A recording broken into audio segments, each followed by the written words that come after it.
Hey, it's me, Jimmy D, and we haven't done one of these videos in a while. It's time to talk about Doom Patrol. I fucking love this shit.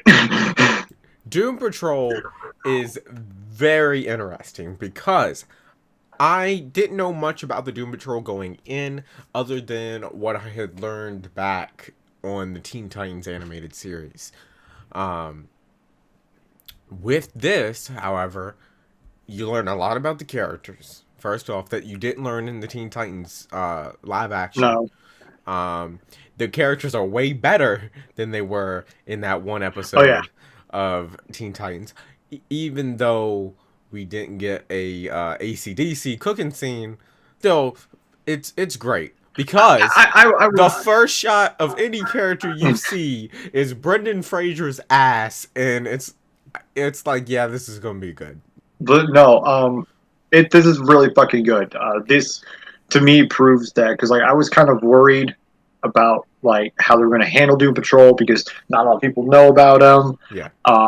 And Titans ended on such a kind of handle. It's like, oh boy, what are they going to do? And I know that these two shows are separate production teams and whatnot. But if anything, this has proven to me is that DC knows what they're doing.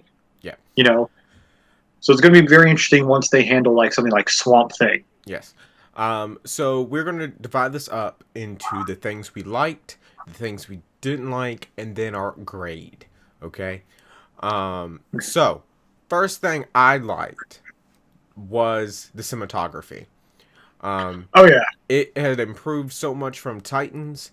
They lost that blue filter, and it was colorful, it was vibrant, and, I mean, it was what... It is no longer the Snyderverse. No. Where it's just, we're going gray, gray, gray. Is that a red? Gray. No, it was very colorful and vibrant. What I liked, the one thing I think like, I like the characters and I like the interaction with these characters. I think the narrator put it best. I love that Alan Tudyk is the villain, but he's also the narrator at the same time. And breaks the fourth wall, Liam. It's great. I love how he's put it out like these are not like good people.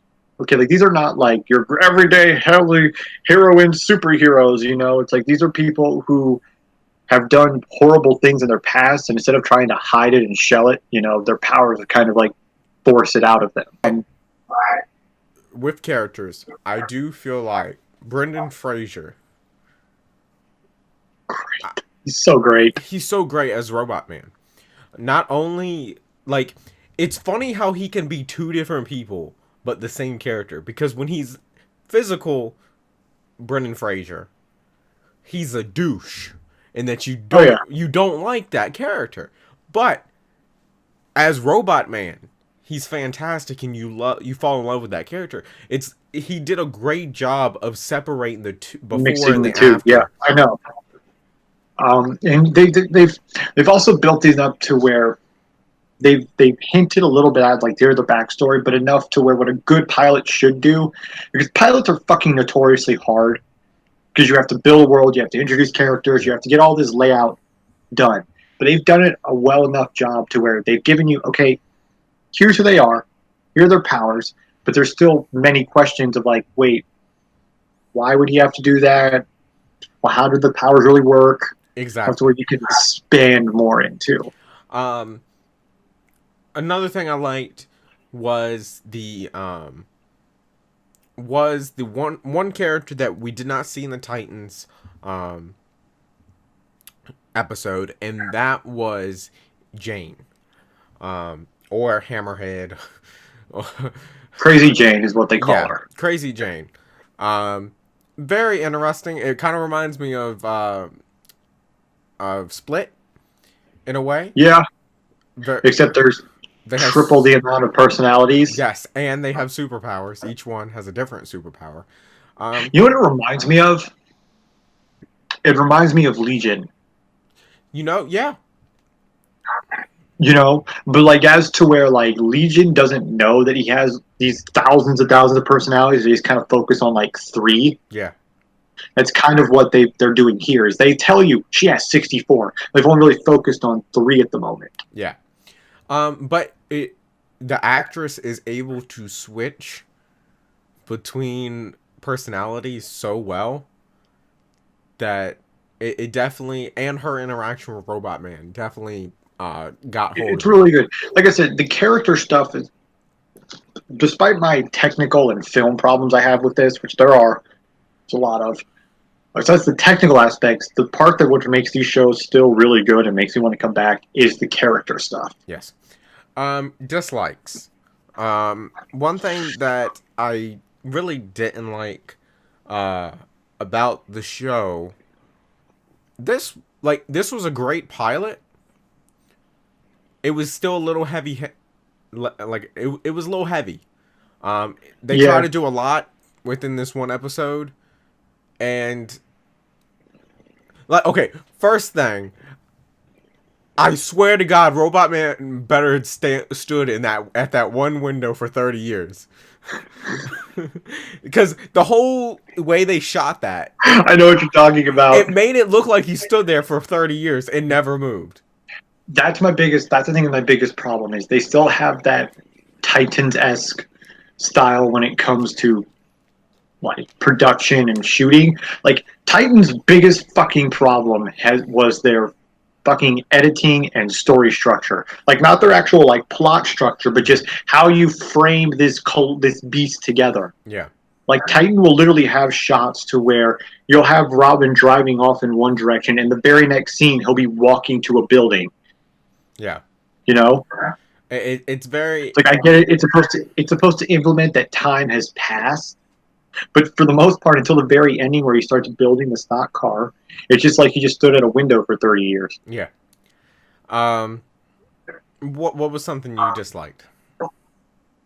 Um, the CG, and I get it. It's a on-demand television budget. Okay, the CG still looks bad.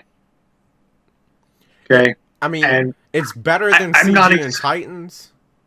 it is, but not by much. Not by much. No. You know, which it's going to be very interesting on how they do Swamp Thing, considering Swamp Thing for the most part is generally CG. Yeah. Like it's going to be an actor in a green suit, Yeah. but Grade. I'll let you give your grade first. I love this show. It's a good. Pilots are very difficult to handle. This is fun. This is what Titans I think should have been. To be honest, this is what the introduction to Titans should have been, instead of that overdramatic, dark, still era of this is DC, which I think is my biggest fucking problem.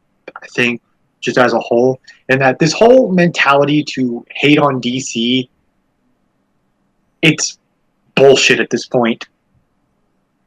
Like you can't say that with shows like Titans or Doom Patrol or Aquaman or Wonder Woman's probably movie too, these or Young Justice Outsiders, and that yes, they're not perfect. Okay, they're getting better. They're not at that.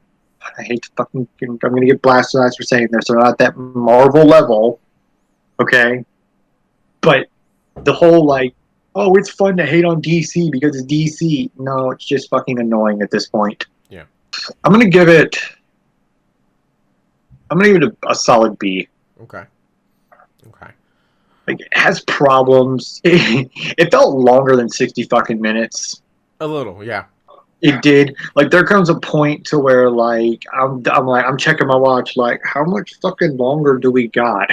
Yeah. You know. I'm in the B range, but due to the fantastic fucking soundtrack, I'm giving it a B plus. The soundtrack added so much to the different scenes, like between the race scenes and then the fighting. Like, I'll give you that. Whoever they've got on staff to pick and choose music to go with scenes, not like the in-house production music, but like copyrighted music. that motherfucker deserves a raise. He does, because it's so good. It is Because so it's good. so well. I thought Titans had a very well picked copyrighted soundtrack, but Doom Patrol, they blew it out the water first episode. I do have to say that this has made me intrigued and interesting to see Swamp Thing and Stargirl because over the summer, because if this is the direction that the DC streaming service is going, those shows should be pretty good. Yeah, they should be good. That's gonna do it for our Doom Patrol pilot first impressions. I hope you enjoyed this video, and like always, I will see you in the next one. Later.